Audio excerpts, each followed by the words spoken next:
وہ بھی اب صحت یاب ہو کر اپنے گھروں کو روانہ ہو چکے ہیں، اور باقی جو دیگر اضلاع ہیں وہاں یہ ابھی کوارنٹائن میں موجود ہیں اور ان کا وہاں ٹریٹمنٹ ہو رہا ہے، اور ان میں سے بھی بیشتر جو ہے وہ صحت یاب ہو کے واپس جا چکے ہیں۔ ابھی تک جو جن مریضوں کے یہاں پازیٹیو ریزلٹس آئے ہیں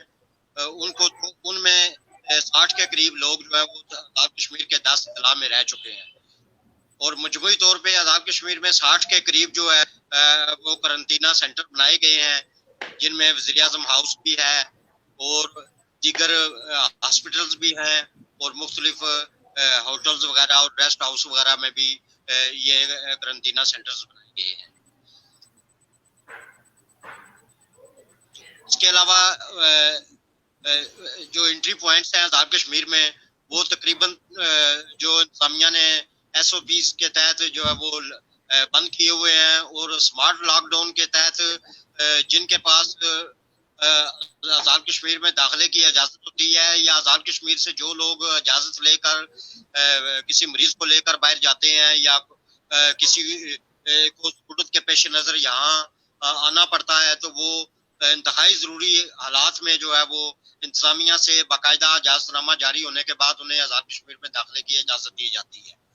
اور اسی طرح ضلع میرپور میں منگلا کے مقام پر جو ہے وہ منگلا پل جو ہے اس کو بند کیا گیا ہوا ہے، اور وہاں تمام داخل ہونے والوں کی چیکنگ بھی کی جاتی ہے، لیکن چونکہ ہماری قوم جو ہے وہ کوئی نہ کوئی چور راستے ڈھونڈ لیتی ہے، چونکہ ابھی منگلا ڈیم سے نکلنے والے دریائے جہلم جہاں بند باندھا گیا ہے اور دریا کا پانی ابھی اس موسم میں خشک ہے ابھی، تو لوگ وہاں دریا کے راستے جو ہے وہ پیدل وہاں کراس کر کے مختلف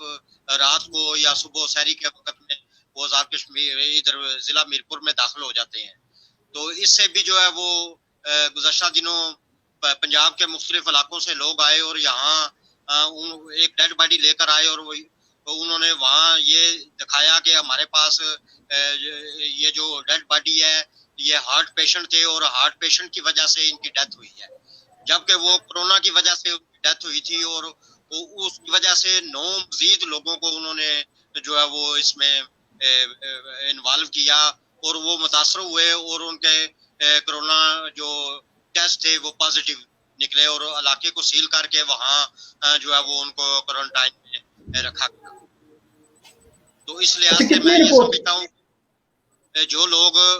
پنجاب سے یہاں آتے ہیں انہیں بھی چاہیے کہ وہ اپنے اپنے گھروں میں رہیں، کوارنٹائن میں رہیں، اپنی جتنا وہ اپنے آپ کو محدود رکھیں گے اتنا ہی جلدی اس وبا پر قابو پا لیا جائے گا، اور پاکستان سمیت آزاد کشمیر بھی جو ہے وہ اس سے محفوظ رہے گا، اور لوگ آسانی سے اپنا کاروبار بھی کر سکیں گے اور ملکی ترقی میں بھی اپنا کردار ادا کر سکیں گے۔ اچھا ظفر صاحب، میرپور میں کتنے رپورٹس ہوئے ہیں کورونا کے جو پیشنٹ ہیں؟ میرپور میں تو ابھی کرونا کے پیشنٹس نہیں ہیں، چونکہ وہ تمام صحت یاب ہو چکے ہیں، ان کی وہ مدت پوری ہو چکی تھی، اور ان کے جو جب دوبارہ ٹیسٹ وغیرہ کیے گئے ہیں تو وہ نیگیٹو جو ہے وہ آئے ہیں، تو اس لیے ان کو صحت یاب ہونے کے بعد گھروں میں بھیج دیا گیا ہے، جبکہ ضلع بھمبر میں موجود ہے، کوٹلی میں موجود ہے، مظفر آباد میں موجود ہے، اور دیگر جو ہمارے اضلاع ہیں 9 اضلاع ہیں ان میں تقریباً کہیں 14 کی تعداد ہے، کہیں 12 کی تعداد ہے، کہیں 15 کی تعداد ہے، لیکن اتنی زیادہ تعداد میں نہیں ہے، چونکہ انتظامیہ نے بھی کافی حد تک کنٹرول کیا ہے اور عوام نے بھی کافی حد تک تعاون کیا ہے، اور لوگوں نے اپنے آپ کو گھروں میں محدود کر دیا ہے اور احتیاطی تدابیر بھی اختیار کی ہیں۔ ابھی کل ہی میرپور میں ڈپٹی کمشنر میرپور نے انتظامیہ کے ساتھ جو ہے وہ شہر کا وزٹ کیا مختلف پلازوں میں اور مارکیٹ میں، اور اس کے دوران جو ایس او پیز کے اوپر عمل درآمد نہیں کر رہے تھے ان میں سے 3 جو ہے وہ مارکیٹوں کو انہوں نے سیل کیا ہے، ایک ہوٹل کو سیل کیا ہے، اور ان کو پابند کیا ہے کہ وہ آئندہ جو ہے وہ ایس او پیز پر عمل کریں گے تو ان کو کھولنے کی اجازت دی جائے گی، دیگر جو ہے وہ ان کو کام کرنے کی اجازت نہیں دی جائے گی۔ اچھا ظفر صاحب، وفاقی حکومت کی طرف سے، وفاقی حکومت سے مراد میری پاکستان ہے، تو پاکستان کی گورنمنٹ کی طرف سے جو اساس پروگرام کے تحت جو رقم 12,000 روپے جاری کی گئی ہے مستحقین کو، تو لوگوں کو کہاں تک مل رہی ہے، کیا کہتے ہیں آپ؟ جی اس کے بارے میں بہت سی شکایات بھی ہیں، اور انتظامیہ نے بھی اس کا نوٹس لیا ہے، بلکہ جو ہمارا دور دراز ضلع ہے وادی نیلم، اس ضلع نیلم میں جو ہے وہ 13 افراد کے خلاف مقدمے بھی درج ہوئے ہیں،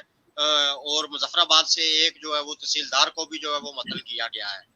جنہوں نے یہ رقم وصول کی تھی. اور مظفر آباد سے کے علاوہ وادی نیلم میں سب سے زیادہ شکایات پائی گئی ہیں کہ وہاں 13 بندوں کے خلاف جو ہے وہ باقاعدہ FIR SSP کی ہدایت کے اوپر جو ہے وہ درج کی گئی ہیں اور سے ریکوری کی جا رہی ہے. جی اسی طرح دیگر کشمیر کے مختلف سے بھی شکایات موصول ہوئی ہیں، اور بہت سے لوگوں کو یہ شکایات بھی ہیں کہ ان کو ابھی تک جو انہوں نے میسیجز کیے تھے وہ ان کے جوابات بھی جو ہے وہ موصول نہیں ہو سکے. صحیح. اچھا بھائی صاحب میں آپ کی طرف آؤں گا. آصف عباس صاحب آپ یہ فرمائیں کہ کورونا وائرس کے بعد عالمی سطح پہ اس کے جو اثرات کیا مرتب ہوں گے، آپ کیا کہتے ہیں اس حوالے سے؟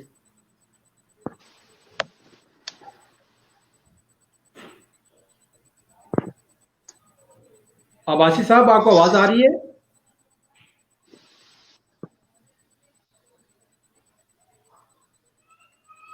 عباسی صاحب آپ کو آواز آ رہی ہے؟ آصف عباسی صاحب